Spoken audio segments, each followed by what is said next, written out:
Olá, boa noite. Eu sou Daiane e estou gravando esse podcast para a primeira avaliação da disciplina de Teorias da Linguagem A.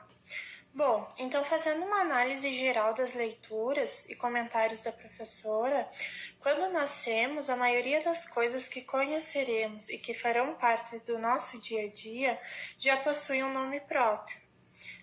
E ainda quando pequenos, procuramos entender a relação do nome com o objeto. Por exemplo, por que a mesa é mesa? Por que a cadeira é cadeira? E assim por diante. Esse processo de nomear as coisas existe desde que nós, seres humanos, desenvolvemos a habilidade da fala pela primeira vez. E falar nada mais é do que substituir gestos e imagens, tornando a comunicação mais rápida e clara entre as pessoas. Para isso, é necessário que todos, tanto o falante quanto o ouvinte, saibam decifrar o código da fala, relacionando então cada palavra ao seu significado. Bem, a necessidade de dar o nome às coisas é muito antiga, desde quando formaram-se os primeiros grupos e então tornou-se preciso dar os primeiros passos para que começassem a se comunicar um com os outros. Nos textos, então, de José Fiorin, ele faz o uso de alguns conceitos, por exemplo, de linguagem e língua. E para esses conceitos, ele traz a necessidade e a importância dos mesmos na nossa vida. Também traz que a linguagem ela serve então para traduzir a nossa perspectiva de mundo ou então da realidade.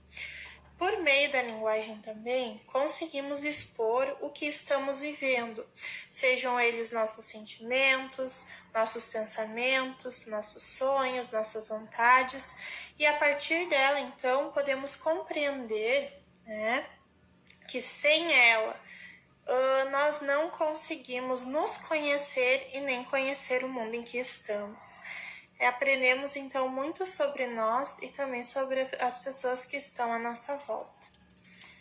Fiorin ainda traz nos seus textos, ele traz as diferenças da linguagem humana para a linguagem animal, tais como o diálogo, porque com os outros animais eles não conseguem repetir o que foi dito, não tendo então uma construção, uma comunicação a partir da outra.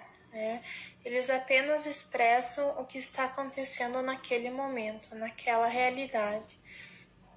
E ele traz isso então para explicar que na verdade não se trata então de uma linguagem animal, não há uma conversação, então somente um código de sinais. Eu sou a Daiane. Então, duas são as propriedades das línguas naturais, a recursividade e a dupla articulação. Essas propriedades possibilitam as operações linguísticas, que são básicas, em seleção e comunicação. Também elas são em destaque as unidades e as dimensões da língua. Entre as unidades, nós encontramos, então, os paradigmas e os sintagmas.